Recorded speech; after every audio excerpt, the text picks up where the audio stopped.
Assalamualaikum warahmatullahi wabarakatuh. Halo semuanya, kami dari kelompok 2 akan membahas tentang topik surga yang terancam tambang, risiko lingkungan tambang nikel di Raja Ampat.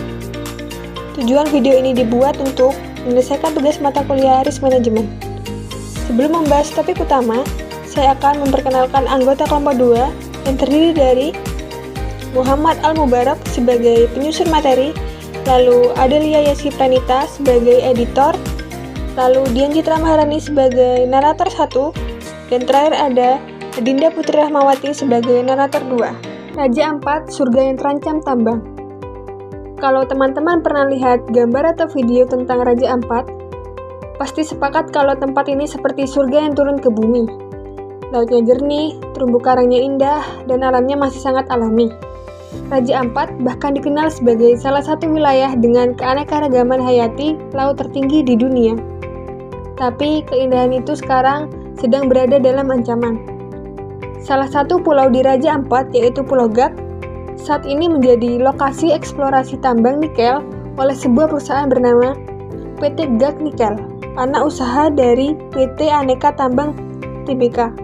Apa itu risiko lingkungan? Sebelum kita masuk inti permasalahan, kita perlu tahu dulu, apa itu sebenarnya risiko lingkungan? Risiko lingkungan adalah kemungkinan terjadinya kerusakan alam akibat aktivitas manusia. Misalnya seperti pencemaran laut, rusaknya hutan, atau hilangnya spesies hewan dan tumbuhan. Karena itu muncul istilah manajemen risiko lingkungan, yang intinya adalah upaya untuk mencegah kerusakan sebelum terjadi. Proses ini biasanya dimulai dari identifikasi bahaya, menilai dampaknya, sampai mencari solusi untuk mencegah atau mengurangi dampak tersebut. Secara formal, perusahaan tambang seharusnya melakukan AMDAL, yaitu analisis mengenal dampak lingkungan. Lewat AMDAL, perusahaan wajib memikirkan dampak kegiatan mereka terhadap alam dan masyarakat sekitar, serta membuat rencana untuk mengelolanya. Tujuannya jelas, agar pembangunan tetap bisa terjadi, tapi alam dan kehidupan masyarakat juga tetap terlindungi. Kalau ibaratnya, manajemen risiko itu seperti payung. Mungkin kelihatan repot di bawah, tapi sangat berguna waktu hujan datang. Kalau kita bicara soal tambang nikel di Pulau Gak, kita nggak bisa cuma lihat dari sisi ekonominya saja. Kita juga harus melihat kemungkinan kerusakan yang bisa terjadi.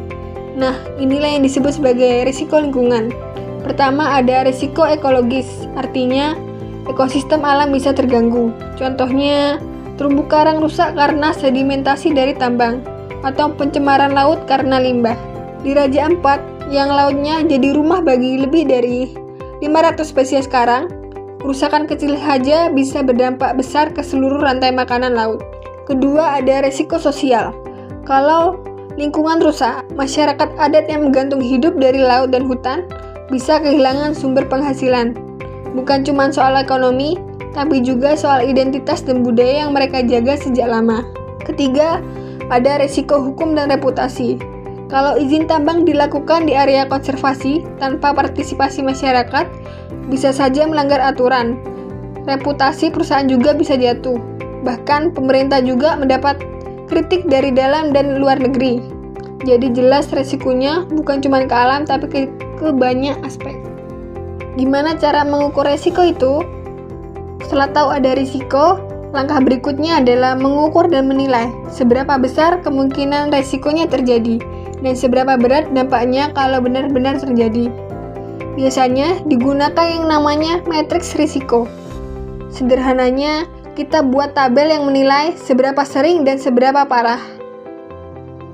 Misalnya, kerusakan ekosistem laut di Raja Ampat itu bisa terjadi kalau tambang berjalan, dan dampaknya sangat besar, jadi masuk kategori risiko ekstrim. Lain halnya dengan risiko sosial, seperti konflik dengan masyarakat adat. Mungkin tidak terjadi di awal, tapi bisa muncul di tengah-tengah. Dampaknya juga besar, terutama kalau masyarakat merasa haknya diabaikan. Ini bisa dikategorikan sebagai risiko tinggi. Melalui pendekatan ini, pemerintah dan perusahaan bisa lebih bijak dan mengambil keputusan. Kalau dari awal risikonya sudah tergolong ekstrim, seharusnya itu jadi pertimbangan serius untuk menghentikan atau meninjau ulang proyeknya. Lalu, apa solusinya? Apakah tambang langsung ditutup? Belum tentu. Yang paling penting adalah bagaimana risiko itu dikelola dengan benar. Inilah yang disebut dengan strategi, mitigasi, dan pengendalian risiko. Pertama, izin pertambangan perlu ditinjau ulang, apalagi kalau wilayahnya dekat dengan area konservasi. Jangan sampai demi mencari keuntungan, alam yang sudah indah justru rusak dan sulit dipulihkan.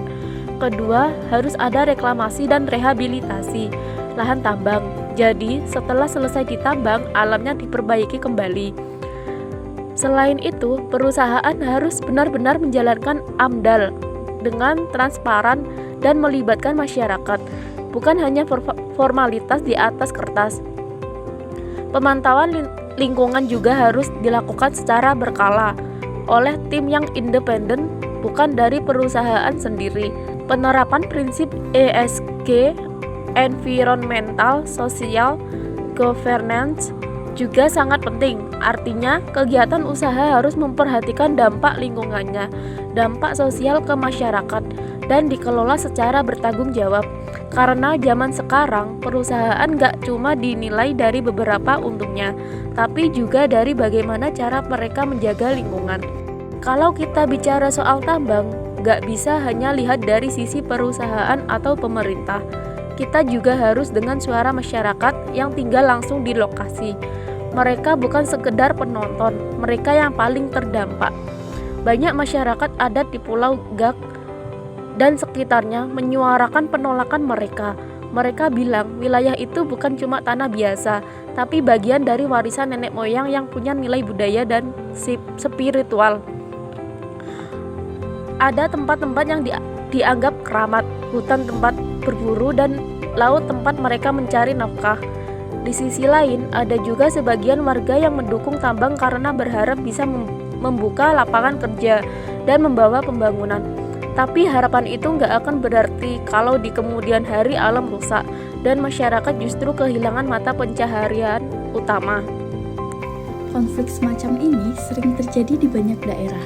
Karena itu, penting banget buat melibatkan masyarakat sejak awal, bukan cuma sekedar diberitahu, tetapi benar-benar diajak berdialog dan dilibatkan dalam pengambilan keputusan. Karena sejatinya, mereka adalah penjaga pertama alam tempat mereka tinggal. Kenapa kita harus peduli? Mungkin ada yang bertanya, Raja Ampat kan jauh di Papua, emangnya kita harus peduli? Jawabannya yaitu iya banget. Karena pada dasarnya Raja Ampat itu salah satu kekayaan alam terbesar yang dimiliki Indonesia, bahkan dunia. Kalau alam di sana rusak, yang rugi bukan cuma masyarakat lokal, tapi juga bangsa kita secara keseluruhan. Kita kehilangan paru-paru dunia, laboratorium alam, bahkan potensi wisata dan penelitian di masa depan. Lagi pula, kalau kerusakan dibiarkan terus terjadi, efeknya bisa merembet ke mana-mana. Pencemaran laut bisa sampai ke wilayah lainnya. Perubahan ekosistem bisa mengganggu iklim dan pada akhirnya mempengaruhi kehidupan kita semua. Lingkungan itu saling terhubung. Kita sebagai generasi muda juga punya peran penting. Kita mungkin belum bikin kebijakan, tetapi kita menyuarakan kepedulian, menyebarkan informasi, dan mendukung gerakan yang berpihak pada alam dan masyarakat. Jangan sampai kita cuma jadi penonton yang baru menyesal setelah semuanya rusak. Aksi nyata buat lingkungan gak selalu harus besar, kadang dimulai dari langkah kecil tapi konsisten. Misalnya edukasi seperti video ini, makin banyak yang tahu, makin banyak yang bisa terlibat. Kita juga bisa ikut mendukung kampanye pelestarian alam, tanda tangan petisi online, atau sekedar ikut diskusi soal lingkungan. Kalau kita punya akses media sosial, manfaatkan membuat hal positif. Share info yang benar, bukan hoax. Dukung juga masyarakat adat yang selama ini jadi garda terdepan menjaga hutan dan laut. Mereka bukan penghalang pembangunan, justru mereka yang paling tahu cara hidup berdampingan dengan alam secara berkelanjutan. Ingat, penyelamat Keselamatan alam Indonesia bukan cuma tugas aktivitas atau pemerintah, itu juga tugas kita semua. Raja Ampat dan semua tempat indah di Indonesia butuh lebih dari sekedar undang-undang atau rapat-rapat besar. Mereka butuh kesadaran dan keberanian untuk menjaga. Butuh generasi yang gak cuma pintar, tapi juga peduli. Seperti kata pepatah, kita tidak mewarisi bumi dari nenek moyang, tetapi meminjamnya dari anak cucu. Apa yang kita lakukan hari ini akan menentukan seperti apa alam yang mereka dapat nanti. Jadi, yuk kita rawat alam ini sama-sama, suarakan yang benar, dukung yang adil, dan jangan diam saat bumi sedang terluka. Terima kasih sudah menonton video ini. Kalau kamu merasa tergelak, yuk bantu sebarkan pesan ini. Kita bisa mulai dari hal sederhana seperti peduli, cari tahu, dan bicara. Karena bumi ini bukan warisan, tetapi titipan, dan generasi kita harus jadi generasi yang bisa dipercaya menjaga titipan itu. Kita semua punya pilihan, mau jadi bagian dari perubahan atau cuma penonton yang nanti ikut menyesal. Dan perubahan itu dimulai dari kita. Indonesia is not just wonderful. Indonesia is a wonderland. Kota Baru.